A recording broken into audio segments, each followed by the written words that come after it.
Hey, welcome back, traders. It's John. It's February the 2nd, 2024, Friday. So let's get into this general market update. Before we do that, just want to let everybody know this is for educational purposes, and I'm an amateur individual growth stock investor, but I've been investing in the market for over 20 years. So here's our agenda. We're going to touch on the January effect. We'll look at the indices. Then we'll revisit the action of the leaders. And then we're going to talk a little bit about model book stocks and how you can use them in your routine, and we'll wrap it up. So let's start with the January effect. We've been following this now, and January has just concluded. We were looking at the Santa Claus rally, which this year was actually negative. And then we were looking at the first 5-day indicator, which also turned out to be negative. And the third one is the January barometer. That's when the month of January is positive. And when it has a positive gain, there's a probability of 73% accuracy that the market will be positive for the year. Now, you can see the footnote there is 4 of the last 7 years, it was wrong. 2023 worked out. It was positive in January, and we had a positive year. This year, we did eke out a small gain in January after the bad start. We were at 2.8%, so we were positive. So taking that information, Carson Research has looked at situations where the Santa Claus rally was negative and the first 5 days of the year were negative, but the month was green. And this is from 1950. So you can see there's only this is the fourth case. We've had that situation with 2 failures, and then the third was successful. And you can see the full year returns have been green, an average gain of 20%. Now, the ones that had very small gains in January were much more modest. So we'll have to see how this turns out. But being a presidential election year, that also usually is a positive year. So that's interesting to look at. And then this is just looking at the S&P 500. This is its performance by month. And you can see we've just finished up the kind of the strongest period of the year, which is October, November, December into January. That's a really strong seasonality. We had a great rally. February tends to be a pause. It's actually one of the negative months. So it tends to pause before we get back in rally mode in March and April seasonally. But let's take it day by day. But it's interesting to note that the usual is a little bit of a pause in the market. So let's dig into the indices. So this is the NASDAQ composite. Last week, I mentioned that we were starting to have these negative divergences where we were getting new highs in the market. Each time we got new highs, the number of new highs in the index was actually shrinking. So as of this week, we also had another new high in the NASDAQ, and you can see that the number of new highs actually shrank again. So the rally is thinning a bit, which means we probably need a pause. But we'll play up ear by ear here and see how it goes. But it's definitely telling us that the rally is losing momentum. And I think it's really important. I put this picture of a tree in the wind. Bill used to say, you got to be really, really flexible. You got to bend like a tree in the wind. And I think that's really important. If you have positions that are up 20, 30, 40% that you're trying to play out for bigger gains, that's great. You've got the cushion to hold and be patient. Even with a pullback, be patient. But if you have positions that were only up 3, 4, 5%, you can get nicked and stopped out. I had actually 3 positions in that situation this week. They all got stopped out. That's just the way it goes. You got to cut the losses. In particular, do cut those losses so you can try to hold your big position trades for bigger gains. So be very, very flexible. This is the S&P 500. Last week, I flagged the 5,000 psychological level as potentially a pause point.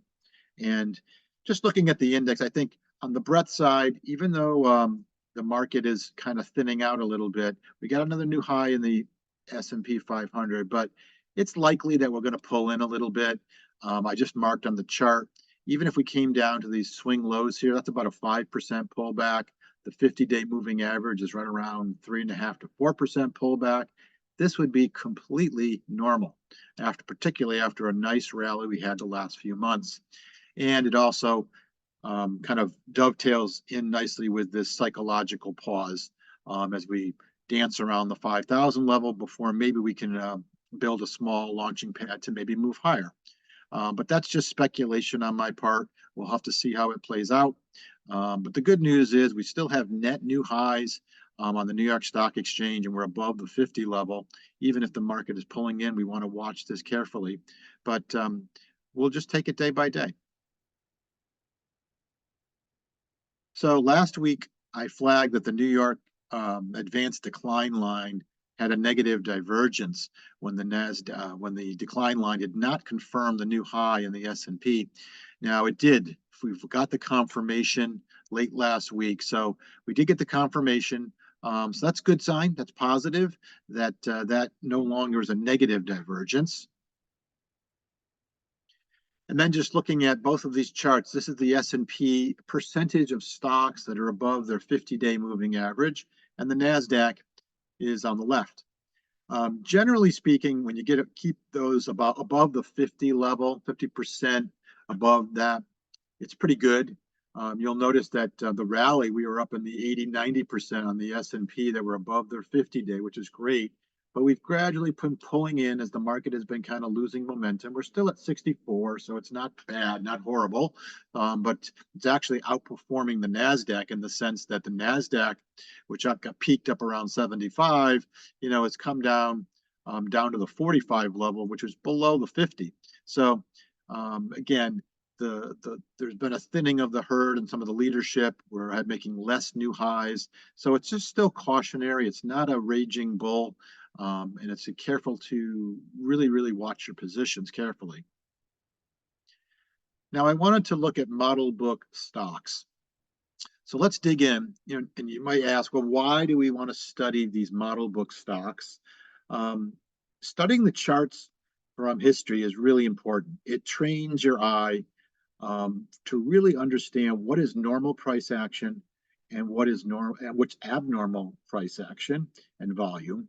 And when you look at the charts, you want to look at weekly charts, then you can dig into daily charts. We want to look at a minimum. I like to look at these old charts for the bases. What was the launching pad that was launched, the move of that stock? I also take particular attention to what I call the initial move, which is the first 8 weeks after a breakout.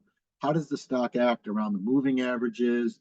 Does it trigger the 8-week hold rule? How is it acting? And so that's something I look at. And obviously the 10-week moving average line is really important, used by institutions. So I watch that line and say, how do big winning stocks act around that line? And how would it line up with my rules around the 10-week moving average? And then I definitely want to look at how those big leading stocks ultimately topped. What were the sell signals and how did they top?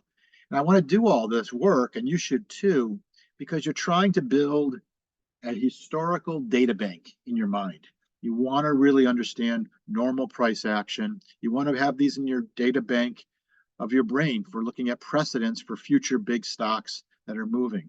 So let's look at a couple of these, and I pulled a couple from my 55 Greatest Winners study. We're going to get to those in just a moment. But again, we're talking about growth stocks here. And, growth stocks have a life cycle. And, just very simply in this diagram, stocks break out of a base. Usually there's some sort of catalyst. Positive earnings surprise could be something that happens to launch the move. Sometimes it's an earnings gap up. Then usually along the length of the move, there's earnings estimates that start to get revised up by the analyst. There's this earnings per share momentum. There's more earnings reports that come out. And that all is supportive as a catalyst for the move in the stock. Now, eventually the stock will top out with the loss of earning momentum. There's negative surprises and estimates finally get lowered. But I draw this 18-month line here to show that, a lot of big winning stocks, their major moves take about 18 to 24 months to have this cycle play out. So let's look at that. So again, the TMLs, these model book stocks, here's an example of Ring Central, and had a big move in 2017, 2018. And you can notice it had a move The move occurred over 21 months, over 300%. And you'll notice that you had to get through 6 earnings reports in order to capture this move. Sometimes that's not so easy to do, but if you're trying to be a position trader, you're going to have to hold through some earnings reports. And ideally, 3 of these earnings reports are going to be beat and raise earnings reports. Those are real strong catalysts to propel the stock. And you'll notice that along the way, there are bases that are formed along the way. And those bases could be 20% corrections in the stock or 25%. So if you're a position trader, you're going to have to hold through those and be prepared to hold through those. If you're not psychologically able to do that, then you might exit the position and try to re-enter on another breakout, but you won't capture the full continuity of a major move. So these things take time, and you have to be patient. Now, for those of you that have MarketSmith, I wanted to just point out one detail. MarketSmith has a solid line. If you look at their weekly charts, you'll see a solid line. And that solid line represents 19 months from wherever you cut the chart off. So in this case, if I stop the chart here, and this was the last day of the chart, that line is 19 months in the rear view mirror. And what that really was, not many people know about it, but this is generally giving you a little heads up to the move. Like I mentioned, 18 to 24 months is the time for a major model book stock to move. So that line actually helps you understand how far you are into the move and how much meat is left on the bone of the stock and the move. So just a little tidbit if you're a MarketSmith user. So let's get into some of the great winners. This is actually the CME group, big run from 2003 up to 2007, a multi-year move. This is a weekly chart. And like I mentioned, I like to look at the breakout and understand that. And I'll just move to the next slide. This stock, this is actually the detail on a daily chart of that breakout, because I want to have this in my brain, I want to have this in my research, and I want to have the model book. So this is actually a cup with handle base. You can see it gapped up here with a big volume, and you can see the characteristic. Here's ants, and if you don't understand what ants are, go to my YouTube and look at the GMU Extra on ants. It's a powerful move up, 12 or 15 days in a row, 23% gain. Look at the volume explosion. And you can also see that in the first 8 weeks, the stock, in this case, held the 10-day moving average. That's very strong action. The 10 days in green and the 20-day is this pink line. So I'd like to understand that first move, what it looks like, and have it burned into my brain. Now, going back to the weekly chart, again, this particular study, I really was looking at the 10-week moving average line. That's this red line on the chart. And I have a set of sell rules and hold rules around that line. And you can see I'm marking all these breaks along the 10-week moving average line. You can see some of them are sell signals, and some of them are saying don't sell, you should be holding the stock. All of this information is going to be in my website. I'll share all my rules for the 10-week moving average and how these things play out on a big model book stock. And then again, here's the top in this particular stock, and then I'll go back, and in my model book, I have the tops. So I want to look at how the stock topped. In this case, it was a late stage base. It had some stalling action, had some more, tried to break out again. It reversed, and eventually broke the 50-day with a lot of volume. And actually, this coincided with the general market entering the financial crisis, the bear market, and heavy distribution came into the stock. So that's an example of studying kind of the beginning, the middle, and the top of the move. Here's another one I pulled. This is actually Monster Beverage from 2004 to 2006. This actually was called Hansen's Natural Beverage at the time. They changed their name. But again, without getting into every little detail, you want to study the base. You want to study the topping action. In this case, Monster Beverage had a climax top. So you want to know the rules. You want to study climax tops to know when to sell. You can see along the way, there's the 10-week moving average. You can see an interim upper channel line break sell signal, there were buy signals, there were support, tight weeks, etc. Again, you're trying to understand how does a stock act, acting normally in a big move. So again, here's the data charts on the base. This particular breakout was very powerful. It was up 3% and over 1,000% volume, real character change, some of the biggest volume in its history. And again, this particular big winner had the characteristics of ants, up 11 of 16 days, big volume increase. And you can see also those first 8 weeks, it was holding the 20-day moving average. So that's important, again, to understand how they got out of the gate. And then the top, as I mentioned in Monster Beverage, was a climax run. You can see it here on the daily chart. You can check off all the criteria. It was up 6 of 8 days. It had exhaustion gaps. You had the 1-day largest point gain. And you also had some of the heaviest volume in the history of the stock. And from there, it tried to form a kind of a sloppy double bottom base. And eventually that base rolled over and failed. And the stock gapped down and the move was over. And it coincided with a 4-for-1 stock split. So studying these charts, I think, is very important. You should always spend some time studying the big winners of the past because it can help you trying to hold a stock that you may be trying to hold during this cycle. So let's get back to the current leaders and look at some of their action. So last week, I shared this update on the leaders, and the message was simply we had a kind of a thinning of the herd. The bottom third of the chart was starting to show some distribution days, and it was showing that the relative strength lines were starting to flatten or turn down. So there was definitely some thinning. So let's look at this chart as I updated it on Thursday night. So here we are as of last night. Now I've taken the chart and I've just coded things pretty simply. I said, look, I'll color it green if the rating improved from last week, and I'll color it red if the rating has deteriorated or weakened since last week. So you can see all these red ones. There's some weakening. There's a few more distribution days showing up in some of the leading stocks, but there's also been some improvement. You can see some of the stocks that are actually improving their accumulation distribution rating, their RS lines. So there is still some softness, but we talked about it. We've looked at the momentum of the market is starting to get a little thin. But again, a lot of these leading stocks are still performing very well, and you should be looking for ways to get into them, or hopefully on a pullback, there's a way to add to your position. So let's try to wrap it up. Again, the NASDAQ is about 3% off the highs when the Fed spoke on Wednesday. It was kind of a sharp reaction, probably algo driven in some respects, but we had some rebound on Thursday. And into today, there's been the strong earnings reports from Meta and Amazon that are helping to support the market, but Apple and Tesla are not performing well. So it's kind of a mixed bag. We're still above the 20-day moving average. We did pick up a distribution day with the action on Wednesday, but we're above the 20, so the power trend is still in place. So it's still constructive.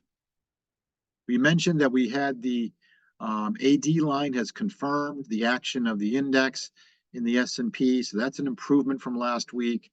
Some of the real leaders of the market are still acting well, though there is some thinning. And it's earnings season, so it can be more volatile. Some stocks are seeing positive earnings reactions. The mega caps were basically the past 2 weeks. So we're going to get to the next tier. We're going to get to that next tier, which is some of the mid caps and small caps. So it's going to be important to see how the street takes in those earnings and what the guidance is going forward to see if we get another bull leg up. The exposure levels, 60 to 80%, pretty much, I think that's where we were last week. And I just stress, be very flexible. If you have small losses or you're getting stopped out, take the losses. You don't want to let any small losses get out of control. They can really erode some of the gains you've had this year. So be very flexible. The market is not raging. It's definitely a time to be flexible like a tree in the wind. So the quote of the week this week is from Brett Donnelly from his book, Alpha Trader. Trading is a complex, chaotic, loosely structured game played by the smartest minds and the most expensive computers in the world. It is the ultimate puzzle. The game is constantly changing, and the rules, mechanics, and probabilities are difficult to observe and are forever in flux. Just when you think you got a plan, bam, you get punched in the mouth. So I put this up here. The market is hard. It's really hard. And again, flexibility is really important. Don't let small losses become large losses, and try to protect your big winning stocks that you're trying to play out for, bigger gains of 30, 40, 50, 100% moves. Big moves like that take time. They take 18 to 24 months, and you're probably going to have to hold through some pullbacks. So know your stocks, rank your stocks, and have a plan. That's the general market update for Friday, February 2nd. Have a great weekend, everybody, and we'll see you all on the next one.